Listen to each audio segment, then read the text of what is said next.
Passion of Christ. I know this is a sad story, but whenever I listen to the story, it reminds me of how grateful I should be to God for sending his only Son down on earth so that we may be saved of our sins.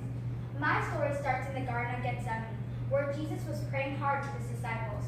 He knew his hour of death was coming, and he asked his Father, Abba, if you will, please take this cup of sacrifice from me, but not my will, but yours be done. After Jesus was finished praying, Judas Iscariot, one of his 12 disciples, came into the garden and kissed him on the cheek. Jesus knew this was Judas' sign of betrayal and asked him, Is it with a kiss that you betrayed the Son of Man? Jesus was then taken away by the soldiers, and Peter followed from the distance. While Jesus was in the high priest's house, Peter was among the crowd that was standing outside. A servant girl came up to him and asked, I have seen you with that man named Jesus. Peter replied, No. Then another man came to him and said, I have seen you with that man named Jesus. Peter replied, I don't know anyone of the name Jesus. Then another man insisted so strongly, I have no doubt that you are with that man named Jesus. Peter replied, Man, I don't even know what you are talking about. At that very moment the cock crowed, and Peter remembered what Jesus had told him. Jesus had told Peter that before the cock crowed, Peter would deny him 3 times. Peter went and wept bitterly. Meanwhile, Jesus was in the high priest's house, and the chief priests and the Pharisees were questioning him. They asked him, Are you the Son of Man? Jesus replied, You say that I am.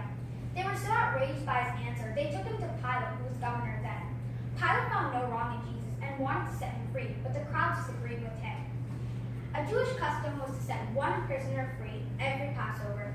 And when Pilate asked the crowds, Whom shall I set free? They all shouted, Barabbas, Barabbas, who was a bandit. Pilate was forced to hand over Jesus to the crowds, where he was to have the worst death, crucifixion. He was mocked, whipped, stripped of his clothes, and had a crown of thorns placed on his head. He had to carry a heavy cross up the hill of Golgotha, and he fell 3 times. Once, a woman named Veronica wiped the blood off his face. When he finally reached Golgotha, they nailed him on the cross with no mercy. When he looked down, he saw his mother weeping and John standing beside her and said, He is your son. And then looked at John and said, She is your mother. That is when Jesus gave his mother to all of us. At 3 o'clock noon, the world was filled with darkness, and Jesus was about to die. The earth shook, and the temple curtain split in 2, and the rocks broke. Jesus died. We all remember Jesus as a big hero, and he is. He's one of the greatest people that lived on this earth. He sacrificed himself so that we may be with him in heaven one day. I'm challenging you with one thing, to do one good deed today for Jesus. It's the least that we can do for him after he suffered so much for us.